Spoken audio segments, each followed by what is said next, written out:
Hi, എല്ലാവർക്കും നമ്മുടെ പുതിയ വീഡിയോയിലേക്ക് സ്വാഗതം. ഇന്നത്തെ വീഡിയോയിലൂടെ ഒരു വാട്ടർ പമ്പ് എങ്ങനെയാണ് ഫിറ്റ് ചെയ്യുന്നത് എന്നാണ് ഞാൻ നിങ്ങളെ പഠിപ്പിക്കാൻ പോകുന്നതല്ല, കാണിക്കാൻ പോകുന്നത്. സാധാരണയായിട്ട് നമ്മുടെ വീടുകളിലൊക്കെ ഉപയോഗിക്കുന്നത് രണ്ട് ടൈപ്പിലുള്ള വാട്ടർ പമ്പുകളാണ്. കിണറിൻ്റെ പുറത്ത് വെക്കുന്ന മോണോബ്ലോക്ക് മോട്ടറും വെള്ളത്തിൻ്റെ അടിയിലേക്ക് വെക്കുന്ന സബ്മേഴ്സിബിൾ മോട്ടറും. ഇത് കിർലോസ്കറിൻ്റെ 1 HP സബ്മേഴ്സിബിൾ മോട്ടറാണ്. ഒരു സബ്മേഴ്സിബിൾ മോട്ടർ ഫിറ്റ് ചെയ്യുന്ന സമയത്ത് ഒരിക്കലും മറക്കാൻ പാടില്ലാത്ത പണിയാണ് നമ്മൾ ആദ്യം ചെയ്യുന്നത്. മോട്ടർ തണുപ്പിക്കാൻ വേണ്ടിയിട്ടുള്ള വെള്ളം നമ്മൾ മോട്ടറിൻ്റെ ഉള്ളിലേക്ക് ഒഴിച്ചു കൊടുക്കുക എന്നുള്ളത്. ഈ വെള്ളം ഒരിക്കലും ഇതിൽ നിന്നും പുറത്തേക്ക് പോകുന്നതല്ല. ബുഷോ വൈൻഡിങ്ങോ പോകുന്ന സമയത്ത് മോട്ടർ അഴിച്ചു കഴിഞ്ഞാൽ മാത്രമേ പുറത്തേക്ക് പോവുള്ളൂ. ഇതിൻ്റെ ഉദ്ദേശം ഈ മോട്ടർ തണുപ്പിക്കുക എന്നുള്ളത് മാത്രമാണ്. ശുദ്ധമായ വെള്ളം ഒഴിച്ചു കൊടുക്കാനായിട്ട് ശ്രദ്ധിക്കണം. സബ്മേഴ്സിബിൾ മോട്ടോറുകൾ രണ്ട് ടൈപ്പിലുള്ളതുണ്ട്, ഓയിൽ കൂളറും വാട്ടർ കൂളറും. ഇത് വാട്ടർ കൂളറാണ്, അതുകൊണ്ട് നമ്മൾ ഇത് കൂൾ ചെയ്യാൻ വേണ്ടിയിട്ടുള്ളത് നമ്മൾ പച്ചവെള്ളമാണ് ഒഴിച്ചു കൊടുക്കുന്നത്. ഓയിൽ കൂളർ ആണെന്നുണ്ടെങ്കിൽ അതിലേക്ക് ഓയിലാണ് ഒഴിച്ചു കൊടുക്കേണ്ടത്. പുതിയ മോട്ടർ ആണെന്നുണ്ടെങ്കിൽ ആൾറെഡി അതിൽ ഓയിൽ ഫിൽഡ് ആയിരിക്കും. അത് ഓരോ മോട്ടോറിലും എഴുതിയിട്ടുണ്ടാവും ഓയിൽ കൂളറാണോ വാട്ടർ കൂളറാണോ എന്നുള്ളത്. ഓയിൽ കൂളറായിട്ടുള്ള മോട്ടോറുകളുടെ ഉള്ളിൽ ബെയറിംഗ് ആണ് വരുന്നത്. അതേപോലെ തന്നെ വാട്ടർ കൂളറായിട്ടുള്ള മോട്ടോറുകളുടെ ഉള്ളിൽ ബുഷാണ് വരുന്നത്. അതുകൊണ്ട് ബെയറിംഗ് കണക്ട് ചെയ്തിട്ടുള്ള ഓയിൽ കൂളർ മോട്ടോറുകൾക്കാണ് ലൈഫ് കൂടുതൽ കിട്ടുന്നത് എന്നാണ് പറയപ്പെടുന്നത്. അങ്ങനെ വെള്ളം ഫില്ല് ചെയ്ത് കംപ്ലീറ്റ് ആയിട്ടുണ്ട്. ഇനി ആ ബോൾട്ടുകൾ അതേപോലെ തന്നെ നമ്മൾ ടൈറ്റ് ചെയ്ത് കൊടുക്കുകയാണ്. ഇത് ആ മോട്ടോർ കെട്ടി തൂക്കാനുള്ള കയർ ഇടാനുള്ള ഹുക്കാണ്. സ്റ്റീലിൻ്റെ നല്ല സ്ട്രോങ് ആയിട്ടുള്ള ഹുക്കാണ്. ചില മോട്ടോറുകൾക്ക് വെള്ളം ഒഴിക്കാനായിട്ട് സെപ്പറേറ്റ് ഒരു ബോൾട്ടായിരിക്കും ഉണ്ടാവുന്നത്. ഇനി നമ്മൾ ഫിറ്റ് ചെയ്യാൻ പോകുന്നത് മോട്ടോറിൻ്റെ ഔട്ട്പുട്ട് പൈപ്പ് കണക്ട് ചെയ്യാനുള്ള ഓസ് കോളറാണ്. 1 ഇഞ്ചിൻ്റെ സ്റ്റീലിൻ്റെ ഓസ് കോളറാണിത്. ആദ്യം നമ്മൾ ത്രെഡ് സീൽ ടാപ്പ് ചുറ്റി ഷെല്ലാക്ക് തേച്ചിട്ടാണ് ഫിറ്റ് ചെയ്യുന്നത്. ഇവിടെയൊന്നും ലീക്ക് വരാത്ത രൂപത്തിൽ നന്നായിട്ട് ത്രെഡ് സീൽ ടാപ്പ് ചുറ്റി ഷെല്ലാക്ക് തേച്ചിട്ട് വേണം ഫിറ്റ് ചെയ്യാൻ. നന്നായിട്ട് ടൈറ്റ് ചെയ്ത് കൊടുക്കും വേണം. ഈ ഭാഗങ്ങളിൽ എവിടെയെങ്കിലും ലീക്കായി കഴിഞ്ഞാൽ നമുക്ക് പ്രത്യക്ഷത്തിൽ കാണാൻ പറ്റില്ല വെള്ളം ലീക്കായി പോകുന്നുണ്ടോ ഇല്ലെന്നുള്ളത്. കാരണം ഇത് വെള്ളത്തിൻ്റെ അടിയിലായിട്ടായിരിക്കും കിടക്കുന്നത്. ആൾറെഡി ഇവിടെ പഴയ ഒരു മോട്ടർ ഉണ്ടായിരുന്നതാണ്. അത് കംപ്ലൈൻ്റ് ആയപ്പോൾ പുതിയൊരു മോട്ടർ വാങ്ങി ഫിറ്റ് ചെയ്യുകയാണ് ഇവിടെ ചെയ്യുന്നത്. അതുകൊണ്ട് കൂടുതൽ വർക്കുകളൊന്നും ഇവിടെ ഇല്ല. പഴയ മോട്ടോറിൻ്റെ പൈപ്പ് കട്ട് ചെയ്ത് പുതിയതിലേക്ക് കണക്ട് ചെയ്യുക. അതേപോലെ തന്നെ പുതിയ മോട്ടോറിൻ്റെ വയറും പഴയ വയറിലേക്ക് കണക്ട് ചെയ്യുക എന്നത് മാത്രമേ ഉള്ളൂ. അതേപോലെ തന്നെ പുതിയ മോട്ടോറിൻ്റെ പാനൽ ബോർഡും മാറ്റി ഫിറ്റ് ചെയ്യേണ്ടതുണ്ട്. ഇനി നമുക്ക് കണക്ട് ചെയ്യാനുള്ളത് മോട്ടോറിൻ്റെ ഇൻലെറ്റ് പൈപ്പാണ്. ഇതൊരു വെറും പൈപ്പ് മാത്രമാണ്. ആ മഞ്ഞ കളറിൽ കാണുന്നത് ഒരു നെറ്റ് മാത്രമാണ്. ഇല്ലാതെ ഇതൊരു ഫൂട്ട് വാൾവല്ല. പല ആളുകളും ഇതൊരു ഫൂട്ട് വാൾവാണ് എന്നാണ് മനസ്സിലാക്കിയിട്ടുള്ളത്. ഇവിടെ നമുക്കൊരു ഫൂട്ട് വാൾവ് വെക്കാവുന്നതാണ്. ഒരുപാട് ദൂരം പോകാനുള്ളതാണ് പൈപ്പ്. മോട്ടോറിന് ഒരുപാട് ദൂരം തള്ളാനുണ്ടെങ്കിൽ ആ വെള്ളം റിട്ടേൺ വരാതിരിക്കുന്നതിന് വേണ്ടിയിട്ട്, അതേപോലെ തന്നെ വീണ്ടും പമ്പ് ചെയ്യുന്ന സമയത്ത് ആ പൈപ്പിലുള്ള വെള്ളം വീണ്ടും ആദ്യം മുതൽ തള്ളാതിരിക്കാൻ വേണ്ടിയിട്ട് കുറച്ച് കറണ്ട് ബില്ല് ലാഭിക്കാൻ പറ്റും ഫൂട്ട് വാൾവ് വെക്കുകയാണെന്നുണ്ടെങ്കിൽ.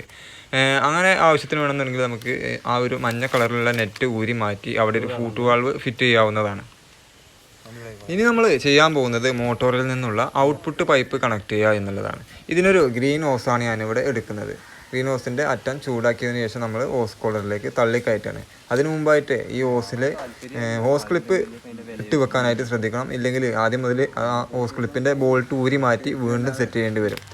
പൊതുവേ ഈ മോട്ടോറിൽ നിന്നും കിണറിൻ്റെ പുറത്തേക്കുള്ള പൈപ്പ് ഞാൻ ഗ്രീൻ ഹോസാണ് കൊടുക്കാറുള്ളത്. കാര്യം എന്താണെന്ന് വെച്ചാൽ മോട്ടോർ എങ്ങാനും കംപ്ലൈൻ്റ് ആയി നമുക്കൊന്ന് ഉയർത്തണം എന്നുണ്ടെങ്കിൽ വളരെ എളുപ്പമാണ്. ഈ പൈപ്പ് ഏത് രീതിയിലും നമുക്ക് ചുരുട്ടി വെക്കാനായിട്ട് സാധിക്കും. അതല്ല, കറുത്ത പൈപ്പ് ഇടുകയാണെന്നുണ്ടെങ്കിൽ ഒരുപാട് ബുദ്ധിമുട്ടാണ്. പൈപ്പ് ഒടിഞ്ഞു പോകാനൊക്കെയുള്ള സാധ്യത വളരെ കൂടുതലാണ്. ഹോസ് കോളറിലേക്ക് ഇതുപോലെ പൈപ്പ് കയറ്റുമ്പോഴും അതേപോലെ തന്നെ ഒരു പൈപ്പിന് സാധാ PVC പൈപ്പിന് സോക്കറ്റ് അടിക്കുമ്പോഴും ആദ്യമായിട്ട് ചെയ്യുന്നവരാണെന്നുണ്ടെങ്കിൽ ഒരിക്കലും സാധിക്കാറില്ല. പൈപ്പ് ചുളിഞ്ഞു പോകാറാണ്. അതിൻ്റെ കാരണം എന്താണെന്ന് വെച്ചാൽ കറക്റ്റായിട്ടുള്ള ചൂടല്ല അവിടെ ആ പൈപ്പിന് ആവുന്നത്. അതേപോലെ തന്നെ പൈപ്പിൻ്റെ അറ്റം കൂടുതൽ ചൂടും അതിൻ്റെ അടിയിലേക്ക് ചൂട് കുറവുമാണ് വേണ്ടത്. അത് മനസ്സിലാവാത്തത് കൊണ്ടാണ് ഇങ്ങനെ സംഭവിക്കുന്നത്. അതായത് ചൂടാക്കുന്ന പൈപ്പിൻ്റെ അറ്റം നമുക്ക് ഏതിലേക്കാണോ കയറ്റാനുള്ളത് ആ കയറ്റാനുള്ള ഭാഗം ഏറ്റവും അറ്റം കൂടുതൽ ചൂടും അവിടുന്ന് താഴേക്ക് ചൂട് കുറവുമാണ് വരേണ്ടത്. ആ രീതിയിൽ വേണം നമ്മൾ പേപ്പറോ ഓലക്കൊടിയോ വെച്ച് കത്തിക്കുമ്പോൾ ചൂടാവേണ്ടത്. ഇനി നമുക്ക് ഇതിൻ്റെ വയറുകൾ കണക്ട് ചെയ്യാം. പൊതുവേ കിർലോസ്കറിൻ്റെ മോട്ടോറുകൾക്ക് 3 മീറ്റർ വയർ മാത്രമാണ് മോട്ടോറിൻ്റെ കൂടെ കിട്ടുന്നത്.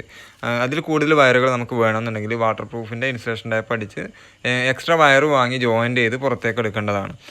സാധാരണ ലോക്കൽ മോട്ടോറുകൾക്കൊക്കെ 10 മീറ്റർ വയറാണ് മോട്ടോറിൻ്റെ കൂടെ കിട്ടാറുള്ളത്. ഇതിൽ ആൾറെഡി ഇട്ട് വെച്ചിട്ടുള്ള പഴയ മോട്ടോറിൻ്റെ വയറിലേക്ക് കണക്ട് ചെയ്യാൻ പോവുകയാണ് ഞാൻ ഈ വയറുകൾ കണക്ട് ചെയ്യുമ്പോൾ പ്രത്യേകം ഒരു കാര്യം ശ്രദ്ധിക്കണം. ആദ്യം നമ്മൾ ഒരു ലെയർ ഇൻസുലേഷൻ ടൈപ്പ് ചുറ്റിയതിൻ്റെ മേലെ വേണം വാട്ടർ പ്രൂഫിൻ്റെ ഇൻസുലേഷൻ ടൈപ്പ് അടിക്കാൻ. ഇല്ലെങ്കിൽ ഈ കോപ്പർ വാട്ടർ പ്രൂഫിൽ കുത്തിയിട്ട് ആദ്യം നമ്മൾ വാട്ടർ പ്രൂഫ് തന്നെയാണ് ചുറ്റുന്നുണ്ടെങ്കിൽ കോപ്പർ കുത്തി മുകളിലേക്ക് വരാൻ ചാൻസ് ഉണ്ട്. അങ്ങനെ വെള്ളത്തിലേക്ക് കറണ്ട് ലീക്ക് ആവാനും LCB ട്രിപ്പ് ആവാനും ഒക്കെ സാധ്യത വളരെ കൂടുതലാണ്. അതേപോലെ തന്നെ ഈ വയറുകൾ ഓരോ ജോയിൻറ്റും വ്യത്യസ്ത സ്ഥലങ്ങളിലായിട്ട് നിൽക്കുന്ന രൂപത്തിൽ വേണം ജോയിൻ്റ് ചെയ്യാൻ. ചെറിയൊരു പീസ് ഓരോ വയറിൽ നിന്നും കട്ട് ചെയ്ത് കളഞ്ഞാൽ ആ രൂപത്തിൽ നമുക്ക് ജോയിൻ്റ് ചെയ്യാനായിട്ട് സാധിക്കും. അതേപോലെ തന്നെ കളറുകളും മാറാതെ അതേ കളർ തന്നെ കണക്ട് ചെയ്യുക. ഇപ്പോൾ കണക്ട് ചെയ്യുന്ന ഈ ഒരു 2.5 mm 3 കോർ വയറിന് 65 രൂപ മുതലാണ് വില വരുന്നത്. കുറച്ച് ദൂരത്താണ് നമ്മൾ മോട്ടോറിൻ്റെ സ്വിച്ച് ഇരിക്കുന്നത് എന്നുണ്ടെങ്കിൽ അങ്ങോട്ട് വയർ കൊണ്ടുപോകണമെന്നുണ്ടെങ്കിൽ നല്ല ഒരു എമൗണ്ട് ഈ ഒരു വയറിന് ചിലവാകും. അങ്ങനെയുള്ള സന്ദർഭങ്ങളിൽ ഞാൻ ചെയ്യാറുള്ളത് ഒരു 4 mm സർവീസ് വയർ ഇടും. അതിൻ്റെ കൂടെ ഒരു 1.5 സാധാ നമ്മൾ വയറിങ്ങിന് ഉപയോഗിക്കുന്ന വയറും കൊടുക്കും. അങ്ങനെ നമുക്ക് 3 വയർ വീട്ടിലേക്ക് കൊണ്ടുപോകാം. നമ്മൾ ഇഷ്ടമുള്ള വീടിൻ്റെ അവിടെ തന്നെ നമുക്ക് പാനൽ ബോർഡ് കണക്ട് ചെയ്യാനായിട്ട് സാധിക്കും. പക്ഷേ ഒരു പ്രശ്നം എന്താണെന്ന് വെച്ചാൽ ഈ സർവീസ് വയറും അതേപോലെ തന്നെ ഈ കോപ്പറിൻ്റെ വയറും തമ്മിലുള്ള ജോയിൻറ്റ് വരുന്ന ഭാഗത്ത് ഇടയ്ക്കിടയ്ക്ക് കത്തിപ്പോവാനുള്ള ചാൻസ് ഉണ്ട്. ഇപ്പോൾ നമ്മൾ വയർ എല്ലാം കണക്ട് ചെയ്തിട്ടുണ്ട്. ഇനി നമ്മൾ ഒരു ലെയർ കൂടി ചുറ്റി കൊടുക്കുകയാണ്. ഇവിടെയൊക്കെ വെള്ളത്തിൽ മുങ്ങി കിടക്കുന്ന ഭാഗമാണ്. അതുകൊണ്ട് നമ്മൾ ഒരു ലെയർ ഇൻസുലേഷൻ ടൈപ്പ് ചുറ്റിയതിന് ശേഷം വീണ്ടും വാട്ടർ പ്രൂഫ് ചുറ്റി കണക്ട് ചെയ്യുകയാണ്. അപ്പോൾ അവസാനമായിട്ട് നമ്മൾ മോട്ടർ വെള്ളത്തിലേക്ക് ഇറക്കി വെക്കുകയാണ്.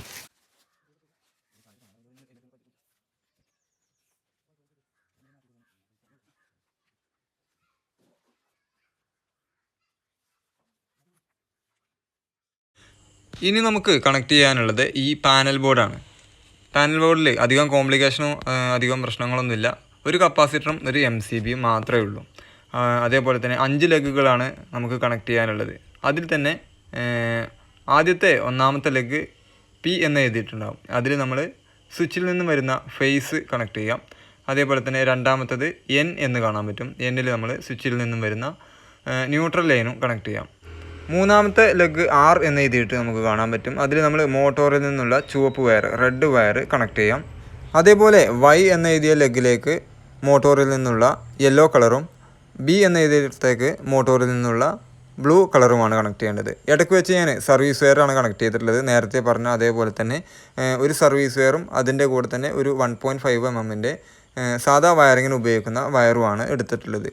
ഇതിൽ ഈ സർവീസ് വയറിൽ റെഡായിട്ടും അതേപോലെ തന്നെ B എന്ന് എഴുതിയിട്ടുള്ളത് ബ്ലാക്കുമാണ് കണക്ട് ചെയ്തിട്ടുള്ളത്. പിന്നെ എക്സ്ട്രാ ഒരു 1.5 mm വയർ കണക്ട് ചെയ്തിട്ടുള്ളത് കപ്പാസിറ്ററിൻ്റെ വയർ അഥവാ Y ആണ്.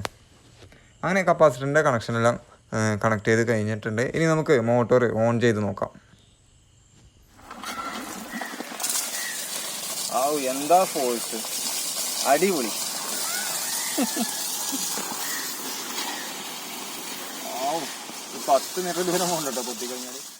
ഈ കിണറിൽ നിന്നും വീട്ടിലേക്ക് ഏകദേശം ഒരു 19 മീറ്റർ ദൂരമുണ്ട്. അതുകൊണ്ട് ഞാൻ ഈ പാനൽ ബോർഡ് കിണറിൻ്റെ അടുത്ത് തന്നെ ഒരു പ്ലാസ്റ്റിക് കവറിൽ നനയാത്ത രൂപത്തിൽ കെട്ടിവെക്കുകയാണ്. എന്തെങ്കിലും കൺഫ്യൂഷനോ കാര്യങ്ങളുണ്ടെങ്കിൽ കമൻറ്റ് ചെയ്യാം. അതേപോലെ തന്നെ എന്തെങ്കിലും പുതിയ വീഡിയോ ചെയ്യുന്നതുമായിട്ട് നിർദ്ദേശങ്ങളുണ്ടെങ്കിൽ അതും കമൻറ്റ് ചെയ്യാം. അപ്പോൾ പുതിയൊരു നല്ല വീഡിയോ ആയിട്ട് നമുക്ക് വീണ്ടും കാണാം അടുത്ത ശനിയാഴ്ച. Good bye.